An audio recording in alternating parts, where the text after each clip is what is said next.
وعلیکم السلام ورحمۃ اللہ وبرکاتہ۔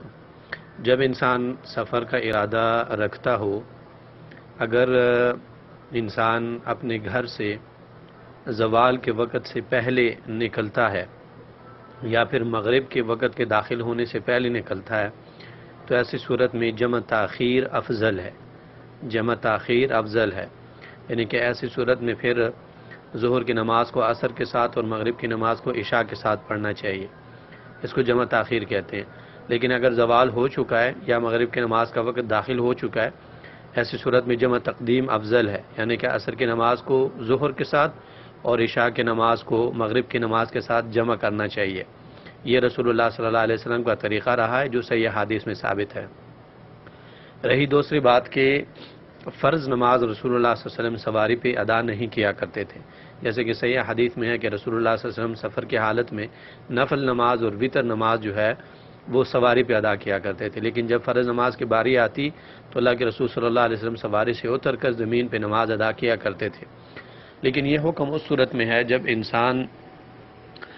یعنی کہ انسان کے پاس یا تو اپنی گاڑی ہے یا پھر یہ کہ انسان ایسے گاڑی میں سفر کر رہا ہے کہ وہ فرض نماز کے وقت پہ گاڑی رک جاتی ہے۔ لیکن اگر مطلب انسان کسی ایسی گاڑی میں سفر کر رہا ہے جو کہ گاڑی رکتی نہیں ہے، جیسے مثلا کفری ممالک میں ہوتا ہے، یا مثلا اللہ معاف کرے ہمارے ملکوں میں بھی ایسا ہی ہے کہ نماز کی کسی کو فکر نہیں رہتی، اگر گاڑی میں مطلب 50-60 سواریاں ہیں تو ان میں سے 1-2 کو ہی فکر رہتی ہے اور ان کی بات نہیں مانی جاتی، تو ایسے میں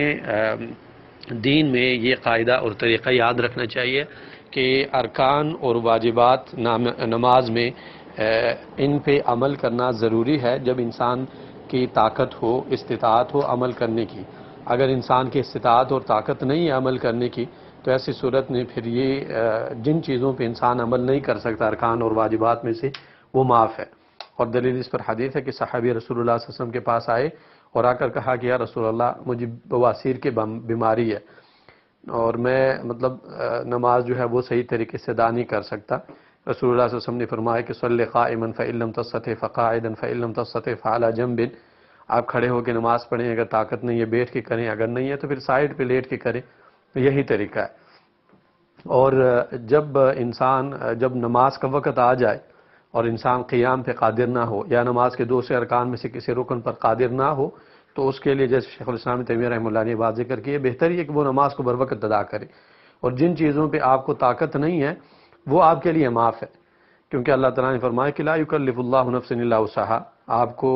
اللہ تعالیٰ کسی بھی نفس کو مکلف نہیں کرتے مگر ان کے بس کے مطابق، اور رسول اللہ صلی اللہ علیہ وسلم نے فرمایا کہ جب میں آپ کو کسی کام کا حکم دوں جتنی آپ کی طاقت ہو اس کے مطابق آپ عمل کیا کریں،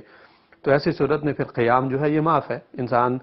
کھڑے ہو کے اگر نماز نہیں پڑھ سکتا سواری میں اور نماز کا وقت نکل رہا ہے اور پہلے سے اس نے 2 نمازوں کو اکٹھا کرنے کا ارادہ نہیں کیا تو بیٹھ کے نماز پڑھ لے۔ اس صورت میں جن ارکان پہ انسان عمل نہیں کر سکتا وہ معاف ہے۔ مثال کے طور پہ فرض نماز کا وقت نکل رہا ہے